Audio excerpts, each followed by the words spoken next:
Hi. இவரை தெரியும் நினைக்கிறேன். எங்கள் அப்பா சாய்பாபா. இவரை பற்றி தான் இன்றைக்கி உள்ள வீடியோ. சரியா? இன்றைக்கி என்ன வீடியோ பார்க்க போகிறீங்க அப்படின்னா சாய்பாபா அப்பாவை பற்றி. சரியா? சாய்பாபா கும்பிட்றவங்களுக்கு சில பேருக்கு, கும்பிடாதவங்களுக்கு சில பேர் சாய்பாபாவோட இது தெரியாது. இப்போ நிறைய வீடியோ நீங்கள் பார்த்துருப்பீங்க. லக்ஷ்மியை பற்றி பேசியிருப்பேன், லக்ஷ்மி அம்மாவை அவங்கள பற்றி பேசியிருப்பேன், திருப்பதி அப்பாவை பற்றி பேசியிருப்பேன், சிவனை வச்சு பேசியிருப்பேன், சிவருமான அப்பாவை வச்சு பேசியிருப்பேன். இப்படி நிறைய பேரை வச்சு நான் பேசியிருக்கிறேன். ஆனால் சாய்பாபா அப்பாவை வச்சு நான் பேசினது கிடையாது. இப்போ ஃபஸ்ட் டைம் இப்போ பேசுகிறேன். ஆனால் பேசியிருக்கிறேன். எப்போ பேசியிருக்கேன்னா ஒரு 3-4 வருஷத்துக்கு முன்னாடி. அதாவது என்னோடய ஃபாலோவிங்கில் இருக்கிற என்னோடய ஃபாலோவர்ஸில் இருக்கக்கூடிய சப்ஸ்கிரைபர்களுக்கு சில பேருக்கு தெரியும். நான் சாய்பாபா எப்படி கும்பிட்டேன், வாரம் வாரம் எப்படியெல்லாம் பூஜைகள் பண்ணியிருந்தேன் அப்படிங்கிறது நிறைய பேருக்கு தெரியும். சரியா? அந்த பூஜை பண்ணதுக்கு அப்புறம்தான் நிறைய பேருக்கு எனக்கு இது ஃபாலோவர்ஸாக ஆனாங்க. ஓகேவா? அப்போது டிக்டாக் இருக்கிற டைமில். இப்போ இந்த யூடியூப்பில் வீடியோ போட்டதுக்கு அப்புறம் என்னை அது மூலம்தான், அந்த டிக்டாக் மூலம் தான் நிறைய பேருக்கு தெரிஞ்சனால தான் இப்போ யூடியூப்லேயும் ஃபாலோவர்ஸாக இருக்கிறாங்க. அதனால் சில பேருக்கு இது புரியும். இப்போ சாய்பாபா நான் எப்படி கும்பிட்றேன், எப்படி இருந்தேன் அப்படின்ட்டு. இப்போ இது தெரியாதவங்களுக்கு தான் இந்த வீடியோ நான் பேசுகிறேன். சரியா? நான் எப்படி புதுசாக வந்த சப்ஸ்கிரைபர்களுக்கு நான் அந்த வீடியோவை பற்றி பேசுகிறேன். அதாவது நான் ரொம்ப எப்படி சொல்கிறது, ரொம்ப கோவக்காரியாக இருந்தேங்க. ரொம்ப கோவக்காரியாக அப்படி இருக்கிற டைமில் ஒரு நிமிஷம் வீடியோ வச்சுக்கிறேன். ஓகேவா? ஒரு நிமிஷம். ஓகே, வீடியோ இப்படி வச்சுட்டேன். ஓகேவா? இது நேற்றுக்கு ஒருத்தவங்க சொன்னாங்க, இந்த மாதிரி பண்ணுங்க, அப்படி நேரே வச்சு அப்படி பண்ணுறதை விட இப்படி பண்ணுங்க அப்படின்னு சொன்னனால, டிவி மாதிரி பண்ணுங்கன்னு சொன்னனால ஓகே ஞாபகம் வந்துச்சு, பண்ணிட்டேன். இப்போ என்ன அப்படின்னா, சாய்பாபா நான் ஃபஸ்ட்டு சாய்பாபா ஃபஸ்ட்டு நான் பயங்கரமாக கோவம் வரும். சரியா? நான் சாய்பாபா எப்படி நேசிக்க ஆரம்பித்தேன், அந்த வீடியோ, அந்த அனுபவங்கள் தான் இப்போ உங்ககிட்ட நான் சொல்ல வரேன். ஓகேவா? அப்போ என்ன அப்படின்னா, ரொம்ப ரொம்ப கோவக்காரினா, இப்போ இந்த வீடியோ பார்க்குறவன் என்னுடைய ஃபேமிலிங்களுக்கு, என்னுடைய ஊரில் இந்த வீடியோ பார்க்குறாங்க, கண்டிப்பாக எல்லாருமே பார்க்குறாங்க. அதனால் அவங்களுக்கும் தெரியும். சரியா? எப்படி இருந்தேன், எவ்வளோ ஒரு கோவக்காரி. ஒரு சின்ன விஷயம்னா கூட எனக்கு என்னென்னா, அதாவது அநியாயமாக கோவப்பட மாட்டேன். ஒரு அநியாயம் ஒரு விஷயம் அப்படின்னா கண்டிப்பாக எனக்கு கோவம் வரும். கோவம் என்ன பண்ணுவேன்னா, ஒரு அடிதடியே வந்துடுங்க. என்ன பண்ணோம், ஒரு கேஸ் ஆகிடும், ஒரு பெரிய போலீஸ் கேஸ் ஆகிடும். சரியா? ஆனால் அதையும் சமாளித்து வெளியே வருவேன். அதாவது கேஸுனால் எஃப்ஐஆர் ஆகி அப்படி உள்ளே போகிறது அந்த மாதிரியெல்லாம் இல்லை. அதாவது போலீஸ் கேஸ் ஆகிடும், ஒரு பெரிய அடி நடந்துடும். சரியா? அடி நடக்கும், இல்லைன்னா நீ பெருசா நான் பெருசான்னு அங்கேருந்து வீடு ஏறி வருவாங்க, இங்கேருந்து நான் அங்கே வீடு ஏறி போகிற மாதிரி, அந்த மாதிரி பயங்கர ஒரு கோவக்காரியாக இருந்த டைமில் அப்போ ஒருத்தங்க என்ன சொன்னாங்கன்னா, நீங்கள் சாய்பாபா கும்பிடுங்க, உங்களுக்கு ரொம்ப அதிகமாக கோவம் வருது, நீங்கள் சாய்பாபா கும்பிட ஆரம்பிச்சிட்டிங்க அப்படின்னா கண்டிப்பாக கோபங்கள் குறையும், நீங்கள் ஒரு பொண்ணு இவ்வளோ கோபம் இருக்கக்கூடாது. இது எப்போ நடக்குதுன்னா, ஒரு 8 வருஷத்துக்கு முன்னாடி. சரியா? அப்போ சரி அப்படின்னு சொல்லிட்டு என்ன பண்ணேன், நான் கும்பிட ஆரம்பிக்கலை. ஆனால் இது ஒருத்தங்க சொன்னது. ஒரு 2-3 நாளையில் நான் என்ன பண்ணேன், வேறு வீடு எக்ஸ்சேஞ்ச் ஆகிறேன், வீடு காலி பண்ணுற மாதிரி நான் எக்ஸ்சேஞ்ச் ஆகிறேன். அப்போ அந்த எக்ஸ்சேஞ்சில் வீடு காலி பண்ணி அந்த புது வீட்டுக்கு நான் போகிறப்போ, புது வீடு அவங்க பால் காய்ச்சி அந்த அப்பார்ட்மெண்ட்டை புதுசாக எனக்கு அந்த அப்பார்ட்மெண்ட்டில் இருக்கிற ஒரு வீட்டு ஓனர், அந்த அக்கா தான் ஓனர். அந்த அக்கா அவங்க ஹஸ்பண்ட் வெளிநாடு, அந்த அக்கா டீச்சராக இருந்தாங்க. அப்போ அவங்க அந்த வீடை ஃபஸ்ட்டு எனக்கு தராங்க. அட்வான்ஸ் எல்லாம் கொடுத்து, அப்போ 15 ரூபா வாடகை. எப்போன்னு சொன்னால் 2017. ஓகேவா? அப்போது அந்த வீடை எனக்கு தராங்க. 2017 நான் வீடு எடுக்கிறேன். அப்போது அந்த வீட்டுக்கு போகிறப்போ என்னென்னா, எல்லா பொருளுமே அங்கே இல்லை. ஆனால் ஒரு சாய்பாபா ஃபோட்டோ, பெரிய ஃபோட்டோவாக இருந்துச்சு. சரியா? அந்த ஃபோட்டோ மட்டும் அப்படியே இருந்துச்சு. அப்போ நான் அவங்கள்ட்ட கேட்டேன், இந்த ஃபோட்டோ நீங்கள் எடுக்கலையா அப்படி கேட்டேன். கேட்ட உடனே அவங்க சொன்னாங்க, இல்லைங்க, ஃபோட்டோ நாங்கள் இங்கே வைக்கிறதுக்கு இடம் இல்லை, அதனால நாங்கள் அங்கேயே வச்சுக்கிறோம் அப்படின்னு. அப்போ அவங்க கேட்டாங்க, "நீங்கள் கும்பிடுறீங்கன்னா கூட நீங்கள் கும்பிடுங்க, ஒன்றும் பிரச்சனை இல்லை, அந்த ஃபோட்டோ நீங்கள் வச்சுக்கோங்க" அப்படின்னு. கிட்டத்தட்ட அந்த ஃபோட்டோ நல்ல விலை வரும். ஏன்னா என்னோட ஹைட்டாக இருக்கும் அந்த ஃபோட்டோ. சரியா? ரொம்ப அருமையாக இருக்கும் அந்த ஃபோட்டோ. அப்போ எனக்கு ஆல்ரெடி இந்த விஷயத்த சொன்னாங்க. என்னன்னா, "நீங்க வந்து ரொம்ப கோவப்படுறீங்க. கொஞ்சம் கோவத்த வந்து கொஞ்சம் இது பண்ணோம்னா, நீங்க சாய்பாபா கும்பிடுங்க" அப்படின்னு சொன்னனால, ஆனா அவங்க அந்த ஒரு ரீசன தான் சொன்னாங்க. வேற எதுவுமே என்கிட்ட சொல்லல. சரியா? இந்த சாய்பாபா பத்தி எதுவுமே எனக்கு தெரியாது. என்கிட்ட அவரோட வரலாறு எதுவுமே தெரியாது. என்கிட்ட சொல்லி தரல. அப்போ சரி அப்படின்னு சொல்லிட்டு நான் என்ன பண்ணேன், கும்பிட ஆரம்பித்தேன். கும்பிட ஆரம்பிக்கிறப்ப என்ன ஆச்சு அப்படின்னா, என்னுடைய வாழ்க்கையில் கொஞ்சம் கொஞ்சம் மாற்றங்கள் வர ஆரம்பிச்சது. என்ன ஆரம்பிச்சதுன்னா, டக்குன்னு கோபம் வரும். ஆனால் யோசிக்கிற தன்மை வந்துச்சு. வேணாம், நம்ம இதில் வந்து பிரச்சனைக்கு போக வேணாம் அப்படிங்கிற மாதிரி ஃபஸ்ட்டு டைம் எனக்கு யோசிக்கிற தன்மை வருது. முன்னாடி எப்படின்னா கோவம் வந்தால் பின்னாடி என்ன வருதுன்னு யோசிக்கவே மாட்டேன். வர்றத பார்த்துக்கலாம். நீ பெருசா, நான் பெருசா அந்த மாரி போவேன். அதுக்கப்புறம் யோசிக்க ஆரம்பிச்சேன். அதுக்கப்புறம்னா கோவம் கண்ட்ரோல்ல வந்து நிற்க ஆரம்பிச்சது. நான் அவர கும்பிட ஆரம்பிச்சதுக்கப்புறம் என்னுடைய கோவம் வந்து என்னுடைய கண்ட்ரோல்ல நிற்க ஆரம்பிச்சது. அதுக்கப்புறம் என்னன்னா, அதையும் மீறி நான் கோவப்பட்டுட்டேன். ஒருத்தங்க மேல நான் கோவப்பட்டு பேசிட்டேன் அப்படின்னா, என்ன ஆகும் அப்படின்னா, எனக்கு வந்து பரிதாபம் வந்துரும். ஐயோ! நான் அவங்கள பேசிட்டேன். தப்பு இது அப்படின்ட்டு என் மேல தப்பா அந்த கோபத்துல என் மேல தப்பு அப்படின்னா, கண்டிப்பா அவங்ககிட்ட போய் டைரக்ட்டா போய் மன்னிப்பு கேட்டுடுவேன். இல்லைங்க இது என் மேல தாங்க தப்பு. என்னை மன்னிச்சிடுங்க. ஓகேங்க. இப்படிங்கிற மாரி நான் மன்னிப்பு கேட்க ஆரம்பிச்சேன். சரியா? First time. இல்லைனா யாருக்கிட்டயுமே நான் போய் மன்னிப்பு கேட்குற ஆளே கிடையாது. அப்போனா மன்னிப்பு கேட்பேன். ஏதாவது ஒரு தப்பு, இல்லை ஒரு கோபம், இல்லை ஒருத்தங்கள டபக்குன்னு சடார் அப்படின்னு திட்டிட்டேன் அப்படின்னா, வே அ வார்த்தைகள் வந்து கொடூரமா திட்டுவேன். எதை பத்தியுமே யோசிக்க மாட்டேன். அப்படி இருந்த ஒரு ஆள அப்படி திட்டுனா எனக்கு திரும்ப வலிக்க ஆரம்பிச்சுச்சு. சரியா? அப்போ அப்படி கொஞ்சம் கொஞ்சம் கோவங்கள் தணிய ஆரம்பிச்சது. அப்புறம் அவர கும்பிட ஆரம்பிச்சுட்டேன். கும்பிட ஆரம்பிக்க ரொம்ப என் வாழ்க்கையில வந்து என்னுடைய குணங்கள் மாற ஆரம்பிச்சது. ஃபர்ஸ்ட்டு வந்து வசதியா, அதா, இதான்னு அப்படியெல்லாம் கிடையாதுங்க. அப்ப இருந்த மாரி தான் இப்போ வரைக்கும் இருந்துகிட்டு இருக்கிறேன். ஆனா வந்து என்னன்னா, என்னுடைய என்னுடைய வாழ்க்கைகள் கொஞ்சம் மாற ஆரம்பிச்சது. அ கடவுள் கும்பிடுறது, அந்த மாரி கொஞ்சம் கொஞ்சமா வர ஆரம்பிச்சது. அப்பதான் கடவுளுடைய தன்மை நம்மகிட்ட கடவுள் பேசுறது, இந்த மாரி தன்மைகள உணர ஆரம்பிச்சேன். அப்போ ஒரு வாட்டி என்னாச்சு அப்படின்னா, நல்ல இந்த இந்த இந்த இப்ப நான் சொல்ல போற கதை என்ன அப்படின்னா, இது உண்மை. கதை கிடையாது. இது உண்மை. இந்த வீடியோ வந்து நான் TikTok இருக்கிறப்ப நான் வந்து நான் அத காட்டி நெறைய பேருக்கு இந்த வீடியோ வந்து தெரியும். நான் பேச போற கதை நெறைய பேருக்கு தெரிஞ்சிருக்கும். கிட்டத்தட்ட இந்த இந்த அந்த வீடியோ நான் அப்ப அந்த டைம் போஸ்ட் பண்றப்ப மில்லியன் கணக்குல போச்சு வியூவர்ஸ். சரிங்களா? அதனால நெறைய பேருக்கு தெரியும். இப்ப கூட வந்து கேட்பாங்க, "என்னன்னு நீங்க சாய்பாபா கும்பிட்டுட்டு இருந்தீங்கல்ல?" அப்படிதான் கேட்பாங்க. அந்த கதைய சொல்லி கூட சில பேர் வந்து கமெண்ட்ல கேட்டிருக்காங்க. சரிங்களா? "அந்த அக்கா தானே நீங்க?" அப்படின்னு சொல்லி கேட்டிருக்காங்க. அந்த கதை தான் இப்ப நான் சொல்ல வரேன். ஒரு வாட்டி என்னாச்சு அப்படின்னா, நான் வந்து நல்ல தூக்கத்துல இருக்கிறப்போ, அ ஒரு வயசான தாத்தா வந்து கேட்குறாரு. எனக்கு வந்து, "நீ வந்து அவல் பாயாசம் எனக்கு பண்ணித்தா" அப்படின்ட்டு. சரி, அவல் பாயாசம் பண்ணித்தான்னு கேட்டாரு அப்படின்ட்டு எங்கள் வீட்டில் சமையலுக்கு வர அக்காக்கிட்ட நான் கேட்டேன். "அக்கா இந்த மாதிரி ஒரு தாத்தா, ஐயோ அது சாய்பாபாம்மா, சாய்பாபா கேட்குறாரு, நீ வச்சு கொடு" அப்படின்னாங்க. சரி அப்படின்னு அவலெல்லாம் வாங்கி தந்து, "அக்கா எனக்கு அவல் பாயாசம்லாம் வைக்க தெரியாது" அப்படின்னேன். "சரி நான் வச்சு தரேன், நீ உன் கையால் வச்சிரு, பிரசாதமாக வச்சிரு" அப்படின்னாங்க. சரி நெய்வேத்தியமாக வச்சிரு அப்படின்னாங்க. சரி ஓகே அப்படின்னு சொல்லிட்டு நான் அன்னைக்கு என்ன பண்ணேன், அன்னைக்கு பெரிய பூஜை. அன்னைக்கு வியாழக்கிழமை அவருக்கு வந்து வாரம் 2000, 2500 பூ மட்டும் வாங்குவேன். அவரை மட்டும் தான் அப்போ கும்பிடுவேன். வேற எந்த சாமியும் வைக்க மாட்டேன். பக்கத்துல அவரை மட்டும் தான் கும்பிடுவேன். அப்ப அவருக்கு வியாழக்கிழமை விடியகாலம் 4 மணிக்கு வீட்லருந்து கிளம்புவேன். நேரா கோயம்பேடு போவேன். கோயம்பேடு தனியா 2 வீலர்ல போயிட்டு பூ மார்க்கெட்ல போயிட்டு பூ வாங்குவேன். நெறைய பூ வாங்கி என்ன பண்ணுவேன், அப்படியே பைக்கிலே கொண்டு வருவேன். ரூ. 2500 கிட்ட பூ வாங்குவேன். கொண்டு வந்து அவரை ஃபுல்லா அலங்காரம் பண்ணுவேன். காலையிலே அலங்காரம் தொடங்கிருவேன். காலையில 11 மணி, 12 மணிக்கெல்லாம் பூஜை அந்த நல்ல நேரம் அந்த மாரி இருக்கிற டைம்ல பூஜை ஸ்டார்ட் பண்ணிருவேன். இந்த மாரி இருந்துச்சு. அதே மாதிரி அன்னைக்கு என்ன பண்ணேன், அவல் பாயாசத்த என்ன பண்ணேன் பண்ணிட்டு மதியம் நான் கொஞ்சம் தூங்குற பழக்கம் எனக்கு அப்போ இருந்துச்சு. சரியா? இப்போ வந்து மதியம் தூங்குற பழக்கம்லாம் இப்போ இல்ல. இப்போ எந்திக்கிறதே மதியம் தான். அப்போ அந்த பழக்கம் எனக்கு இருந்தனால நான் என்ன பண்ணேன், மதியம் போய் கொஞ்சம் தூங்குனேன். தூங்கிக்கிட்டு நான் என்ன பண்ணேன், வந்து எந்திரிச்சு வந்து பார்க்குறேன், ஒருத்தங்க வந்து அந்த இப்போ இதில வந்து இலையில பாயாசம் வச்சிருக்கு. சரியா?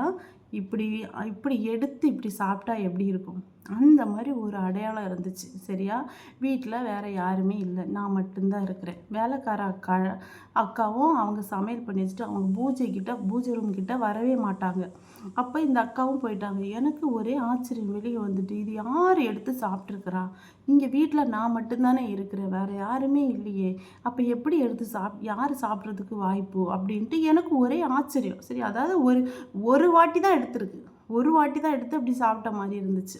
அப்போது நான் வந்து அதை வீடியோ என்ன இப்போ தாங்க அதெல்லாம் கம்மி. இப்போ வீடியோ என்ன நடந்தாலும் வீடியோவில் போடுறதெல்லாம் கம்மி. அப்போ வந்து என்ன நடந்தாலும் வீடியோக்குள்ளே தான் இருப்பேன். ஃபுல்லாக வீடியோ போஸ்ட் பண்ணிக்கிட்டே இருப்பேன். ஒரு நாள் இத்தனை வீடியோ அப்படின்னு போஸ்ட் பண்ணிக்கிட்டே இருப்பேன் அந்த டைமில்.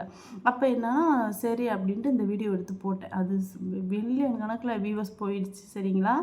சரி, ஓகே. அது எனக்கு ஒரு அதிசயமாக இருந்துச்சு. 2வது அதிசயம் என்ன நடந்துச்சுன்னா, எல்லா பூவும் அன்னைக்கு வாங்கினேன். இன்னொரு வேலைக்கிழமை பூஜைக்கு வந்து எல்லா பூவுமே நான் வாங்கினேன். வாங்கி பூஜை பண்ணுறப்ப எனக்கு தோணுச்சு, எருக்கம்பூவை மட்டும் ஏன் வைக்காமல் இருக்கிறோம், எருக்கம்பூ வைப்போம் அப்படின்ட்டு. யாரும் சொல்லி இல்லை, நானே வச்சேன். சரியா? எருக்கம்பூவை வந்து ஒரு தண்ணி கிளாஸில் உள்ள எலுமிச்சம்பழம் போட்டு அதுக்கு மேலே பூ கொத்தாட்டு வச்சேன். சரியா? நான் வச்சுட்டு பூஜை முடிச்சுட்டு மதியம் தூங்கி எழுந்திக்கிறேன்.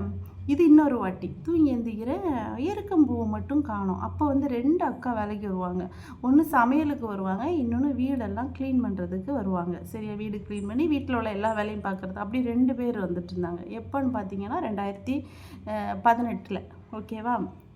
அப்போ சரி அப்படின்னு சொல்லிட்டு நான் வந்து பார்த்தா பூவை காணோம், அந்த கொத்தோட பூவை காணோம், ஒரு அடையாளம் கூட இல்லை. அப்போ நான் உடனே வேலைக்கார அக்கா வேலை பார்த்துக்கிட்டே இருக்காங்க. 2 பேர், ஒரு அக்கா சமைக்கிறாங்க, ஒரு அக்கா வேலை பார்த்துட்ருக்காங்க.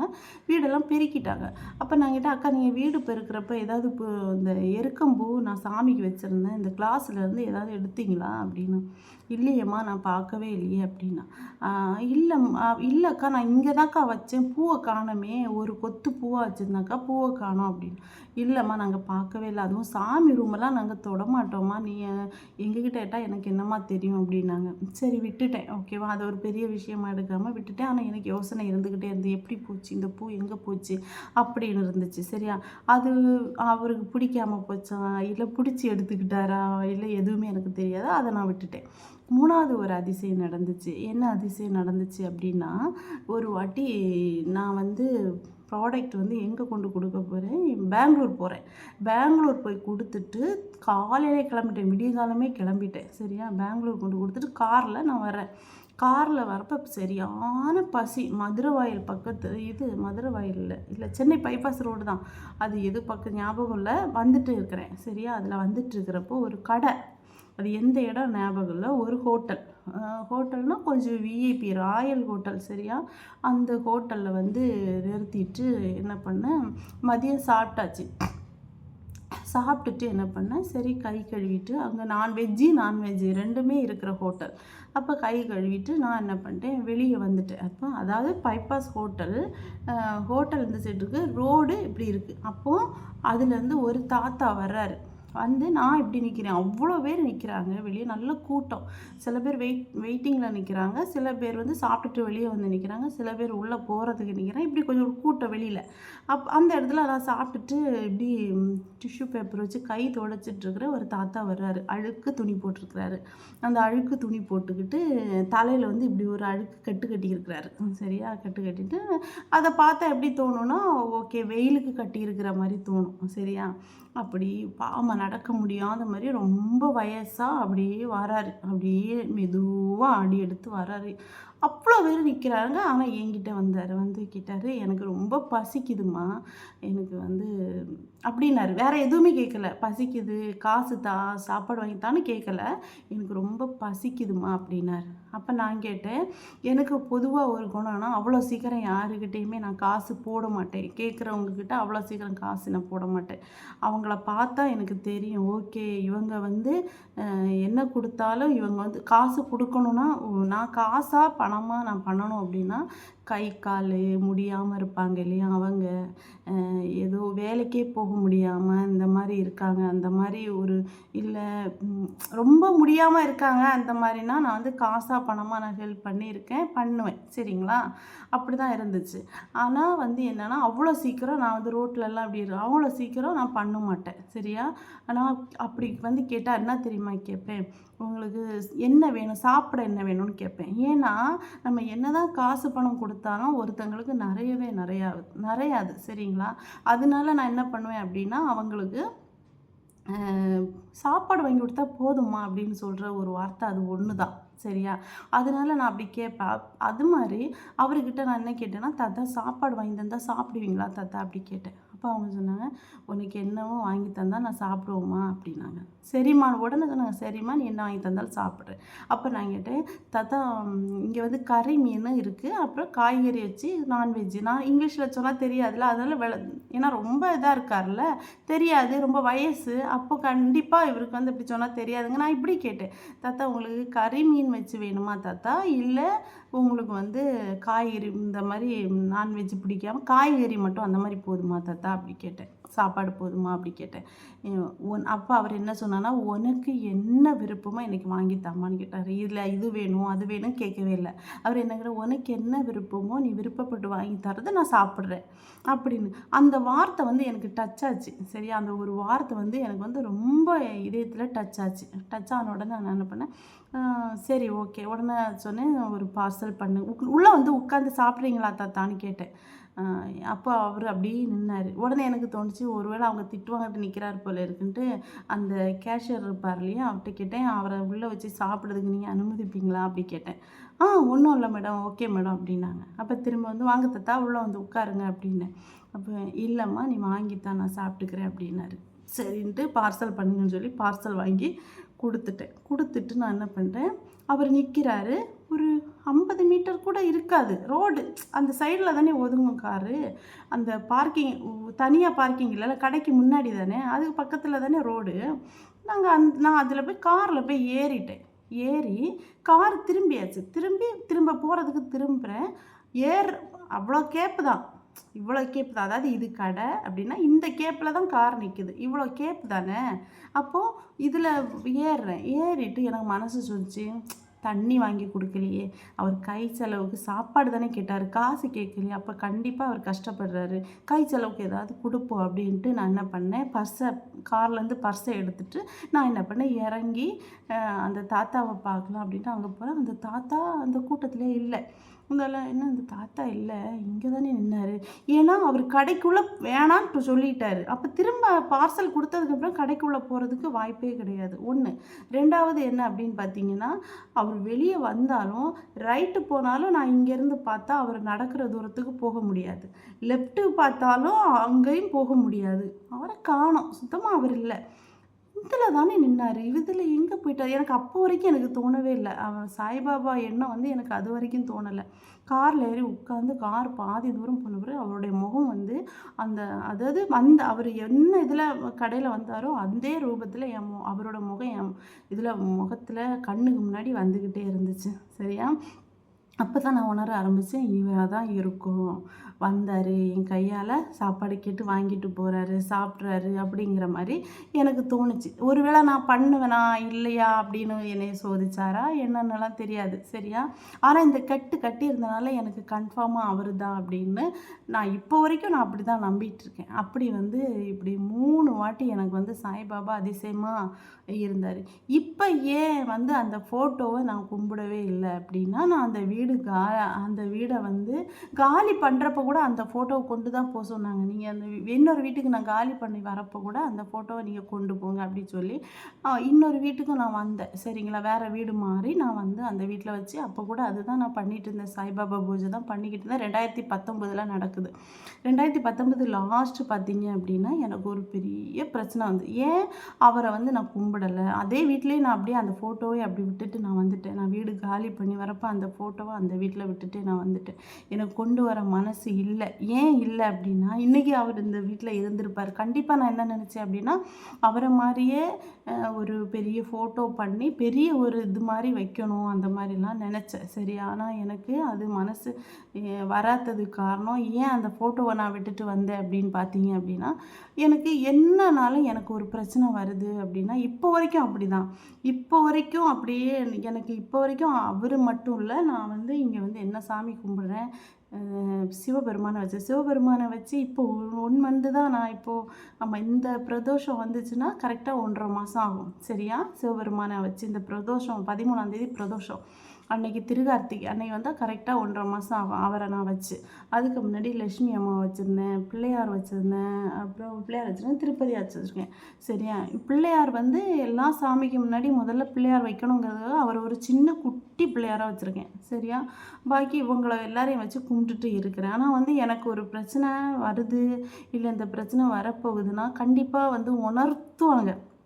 எப்படி உணர்த்துவாங்கன்னா, எனக்கு இப்போ ஊர்லேயே ஒரு பிரச்சனை வருதுன்னு வச்சுக்கோங்களேன். நான் இங்கே இருக்கிறேன். பட் அந்த பிரச்சனை வந்து ஊரில் நான் அந்த ஸ்பாட்டுக்கு நான் போகணும். நான் போனால் தான் அந்த பிரச்சனை வந்து சரியாகும். ஆனால் அது என்ன நடக்குது, அந்த பிரச்சனை என்ன நடக்குதுன்னு எனக்கு தெரியாது. ஆனால் நான் போனால் தான் அந்த பிரச்சனையை சரி பண்ண முடியும்னு ஒரு விஷயம் நடக்குதுன்னு வச்சுக்கோங்களேன். 2 நாளைக்கு முன்னாடியே என் மனசை போட்டு நீ கிளம்பு, நீ கிளம்பு, நீ கிளம்பு, நீ கிளம்பு, கிளம்பு, கிளம்புன்னு சொல்லிகிட்டே இருக்கும். ஃபஸ்ட்டு நாள் சொல்லும். செகண்ட் நாள் வந்து எனக்கு எந்த வேலையுமே செய்ய விடாது. நான் வந்து மும்முரம் நாளைக்கு இந்த வேலை இருக்குது, இந்த வேலை இருக்குது, இந்த வேலை பண்ணணும் அப்படின்னு நினச்சிக்கிட்டே இருப்பேன். ஆனால் என்னை செய்யவே விடாது. என்னை அப்படியே மனசை ஒரு மாதிரி மாற்றி அப்படியே உட்கார வச்சிரும். சரி, ஓகே, கிளம்பிடும், ஊருக்கு கிளம்பிடுவோங்கிற மாதிரி எதுக்கு கிளம்புறேனே தெரியாது ஊருக்கு. ஆனால் போயிட்டு இருப்பேன். எதேசம் பக்கத்தில் போகிறப்ப தான் விஷயம் தெரிய ஆரம்பிக்கும், இந்த மாதிரி அங்கே பிரச்சனை நடந்துட்டுருக்கு அப்படின்னு. இல்லைனா ஊருக்கு போனதுக்கு அப்புறம் தான் தெரியும் இந்த மாதிரி ஒரு பிரச்சனை நடக்குது அப்படின்னு. அப்புறம் நான் அந்த பிரச்சனையை சரி பண்ணிவிட்டு எனக்கு சாதகமாக அந்த பிரச்சனையை இது பண்ணி வச்சுட்டு நான் வந்துடுவேன். சரிங்களா? இந்த மாதிரி தான். இல்லை இங்கேயே ஒரு பிரச்சனை இருக்குது, இல்லை ஏதோ ஒன்று நடக்க போகுது அப்படின்னா கண்டிப்பாக வந்து உணர்த்துற தன்மை வந்து இப்போ நான் கும்பிட்ற தெய்வங்களை தான் சொல்லி இன்ன தெய்வம் அப்படி சொல்ல மாட்டேன். கண்டிப்பாக அதை உணர்த்துவாங்க. போன வீடியோவில் கூட உங்கள்கிட்ட நான் சொன்னேன். நான் வந்து இங்கே இந்த இடம் ஞாபகம் வரல. மலையனூர் சொன்னேன் இல்லையா? நான் வந்து மலையனூர் போகிறதா இருக்கிறேன், இந்த அமாவாசைக்கு போகிறதா இருக்கிறேன். அந்த வீடியோ நீங்கள் பார்த்தீங்களா என்னென்னலாம் தெரியாது. மலையனூர் நான் போகிறதா இருக்கிறேன் இந்த அமாவாசைக்கு. ஆனால் வந்து இது அழைப்பு கிடையாது, நானாக போகணுன்னு ஆசைப்பட்றேன். அதாவது கடவுள் வந்து தெய்வத்தோட எனக்கு அழைப்பு இருந்தால் தான் நான் போனால் அந்த இடம் வந்து எனக்கு சாமி கும்பிட்றதுக்கு எல்லா இதுவுமே இருக்கும். நானாக ஒரு இதுக்கு போகிறேன் அப்படின்னா கண்டிப்பாக எனக்கு தடைகள் வரும். சரியா? நானாக போன கோயில் அப்படின்னு பார்த்தீங்கன்னா, திருச்செந்தூர் முருகன் கோயிலுக்கு நானாக போனேன். அப்போ கூட எனக்கு தடை வந்துச்சு. எதேசம் பக்கத்தில் போகிறேன், எங்கள் பெரியம்மா இறந்துட்டாங்க அப்படின்ட்டாங்க.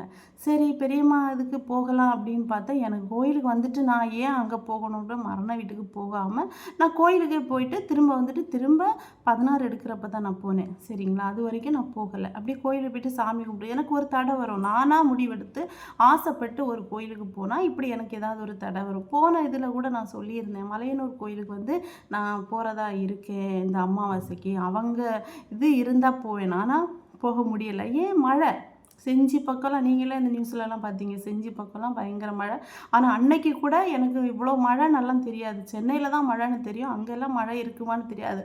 கிளம்பலாமான்னா அப்போ என் மனசு வந்து வேண்டாம், கிளம்ப வேணாம் அப்படின்னு சொல்லுச்சு. இதுதான் எனக்கு வந்து நானாக போகணும் முடிவெடுத்தேன்னா எனக்கு ஏதாவது ஒரு தடை வரும். ஆனால் அவங்களா அழைச்சாங்கன்னா நான் போனால் எனக்கு ஒரு வரவேற்பு மாதிரி, அவங்க ஒரு விருந்துக்காரங்க எப்படி வரவேற்பாங்க அந்த மாதிரி எனக்கு ஒரு வரவேற்பு இருக்கும். சரியா? அதே மாதிரி தான் நான் என்ன பண்ணேன் அப்படின்னா, இந்த மாதிரி விஷயங்களில் வந்து பார்த்துட்டே இருந்தார். திரும்ப சாய்பாபா இதுக்கே வரேன். சரியா? நான் ஏன் அவரை வந்து வேணாம் அப்படின்னு வச்சுட்டு வந்தேன், அந்த ஃபோட்டோவை வச்சுட்டு வந்தேன். அவரை நான் வெறுக்கலை. இதாக இருக்கார் பாருங்கள், அந்த வெள்ளை கலரில் இருக்கார்ல பக்கத்தில், சாய்பாபா தான். ஆனால் வந்து அந்த அளவுக்கு சிறப்பு பூஜைகளால் நான் இப்போ பண்ணுறதில்ல. எல்லாருக்கும் பண்ணுற மாதிரி அவருக்கு நான் பூஜைகள் பண்ணுறேன். ஆனால் அவரோட இதில் இருந்து நான் வந்து அதை ஃபோட்டோ வச்சுட்டு வந்ததுக்குள்ள காரணத்தை தான் நான் சொல்கிறேன். ஒரு விஷயம் நடக்குது. இதுக்கப்புறம் இப்போ என்ன நடக்கல தெரியுது இல்லையா? அப்போ ஒரு விஷயம் நடக்குது அன்னைக்கு. ஒரே நைட்டு என் வாழ்க்கை மாறுச்சு. ஒரே நைட்டு, ஒரே நாளையில என் வாழ்க்கை டோட்டலா மாறுச்சு. மாறுச்சுன்னா ஃபெயில் ஆன மாரி ஆயிடுச்சு. சரியா? சக்சஸ் இல்ல. அது வந்து ஃபெயில் அந்த அந்த ஸ்டோரி என்னன்னு நான் வந்து இது சொல்ல விரும்பல. அது வந்து ஆயிடுச்சு. அப்ப எனக்கு அவர்ட்ட என்ன கோவம் அப்டின்னா, அந்த சம்பவம் நடக்குது. அன்னைக்கு அன்னைக்கு ஒரு சம்பவம் நடக்குது. அந்த சம்பவம் நடக்கிறப்போ, ஒரு பிரச்சனை நடக்குது அப்புறம், என்னை வந்து தூங்க விடாம இவரு வந்து, "வா, நீ கீழ வா, கீழ வா." கீழ அதாவது நான் வந்து சேர்க்கஸ் வச்ச வீடு. நான் மேல மாடியில பெட்ரூம்ல தூங்கல. தூங்க ஆரம்பிக்க போறப்போ, என்னை வந்து தூங்க விடாம, "நீ கீழ வந்துரு." இவரு வந்து கீழ கீழ ஹால்ல தான் இவரு வந்து பூஜை ரூமு. சரியா? என்னைய வந்து போக விடாம என்னைய வந்து வா, வா, வான்னு கூப்பிடுறாரு. கூப்பிட்டு நான் அங்க போயிட்டு சரி அவர்கிட்ட போய் ஏதோ மனசு சொல்லிக்கிட்டு இருக்கு. தியானம் பண்ணுவோம் அப்படின்ட்டு அவர்கிட்ட போய் தியானத்துல அப்படி உட்கார்றப்ப தான் எனக்கு ஏதோ தப்பு நம்ம வீட்டுக்குள்ளே நடக்கிற மாரி எனக்கு ஒரு ஃபீல் வந்துச்சு. சரி ஓகே. அந்த தப்ப நம்ம பார்த்துட்டோம், தடுத்துட்டோம். ஏதோ ஒண்ணு அந்த பிரச்சனை எனக்கு என்ன அவர்ட்ட கோவம்னா, நீ இந்த பிரச்சனைய நடக்கிறப்பவே நீ இது இது இது ஒரு பிரச்சனை நடக்க ஆரம்பிக்கிறப்ப என்ட்ட ஏன் காட்டல? என்கிட்ட ஏன் சொல்லல? என் வாழ்க்கை ஒரே டைம்ல, ஒரே நைட்ல என் வாழ்க்கை முடிஞ்சு போச்சே! அப்படிங்கிற ஒரு வந்து வருத்தம் எனக்கு இன்னைக்கு வரைக்கும் எனக்கு எனக்கு பேசுறப்ப எனக்கு கண்ணீர் தான் வருது. இன்னைக்கு வரைக்கும் எனக்கு இருக்கு. சரி அந்த இதில வந்து என்னைய காப்பாத்தி விட்டுருந்தா, இன்னைக்கு என் வாழ்க்கை எப்படியோ நல்ல ஒரு இதில போயிருக்கும். இன்னைக்கு வரைக்கும் அந்த ஒரு நைட்டு ஒரு ஒரு ஒரு விஷயத்துல வந்து நான் ஃபெயில் ஆயிட்டேன். ஃபெயில் ஆயி இன்னைக்கு வந்து நிக்கிறேன். அப்ப ஏன் என்கிட்ட நீரு முதல்லே பேசல? அப்படிங்கிற எனக்கு ஒரு கோவம் இப்போ வரைக்கும் எனக்கு இருக்கு. அதோட நான் அந்த வீட நான் காலி பண்ணேன். காலி பண்ணிட்டு நான் என்ன பண்ணேன்னா, அந்த ஃபோட்டோவ அங்கேயே வச்சுக்கிட்டு நான் வந்துட்டேன். அதுக்கப்புறம் கொஞ்சம் வருஷம் நான் வந்து ஒரு 3, 4 வருஷம் நான் வந்து சாமியே கும்பிடக்கூடாது, வேணாம். சாமி கும்பிடுவேன்.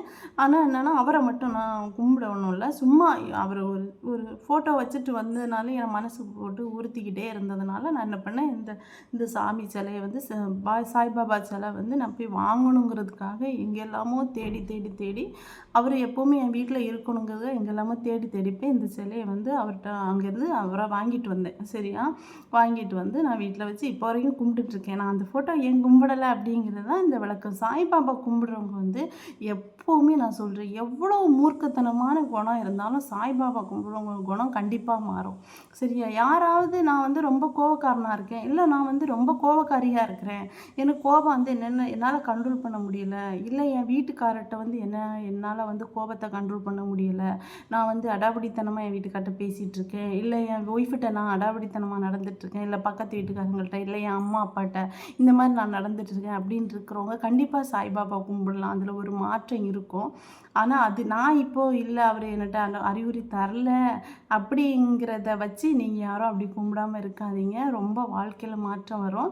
ஆனா எனக்கு நான் இப்ப நினைக்கிறது என்ன அப்படின்னா, நெறைய விஷயத்துல அவரு வந்து எனக்கு அறிகுறி தந்திருக்கிறாரு. அதுக்கு முன்னே 2, 3 விஷயத்துல வந்து எனக்கு அறிகுறி தந்தாரு. நான் தான் விளையாட்டு புள்ள மாரி நான் வந்து நம்பி இருந்துட்டேன். நான் என்னை நம்பி இருக்கிறவங்க துரோகம் பண்ணுவாங்க அப்படின்னு நான் நினைக்கல. ரொம்ப நம்பிட்டேன். சரியா? நம்பி அந்த மாரி ஒரு பிரச்சனையில நான் மாட்டினேன். இப்போ வரைக்கும் என் தலையெழுத்தே மாறிடுச்சு. அந்த ஒரு ஒரு பிரச்சனையில ஒரு நைட்ல என் தலையெழுத்தே மாறிடுச்சு. அந்த ஒரு கோவம் இப்போ வரைக்கும் இருக்கு. இன்னும் என்னை கைவிட மாட்டாருங்கிற ஒரு நம்பிக்கையில இருக்கிறேன். ஓகேவா? அதனால யாரும் சாய்பாபாவ வந்து கும்பிடாம இருக்காதீங்க. கண்டிப்பா வாழ்க்கை மாறும். இல்ல இவங்களுக்கே அறிகுறி தெரியலையே அப்படியெல்லாம் இல்ல. கண்டிப்பா எனக்கிட்ட வந்து அப்போ வந்து அந்த கோவத்துல தான் விட்டுட்டு வந்தேன்.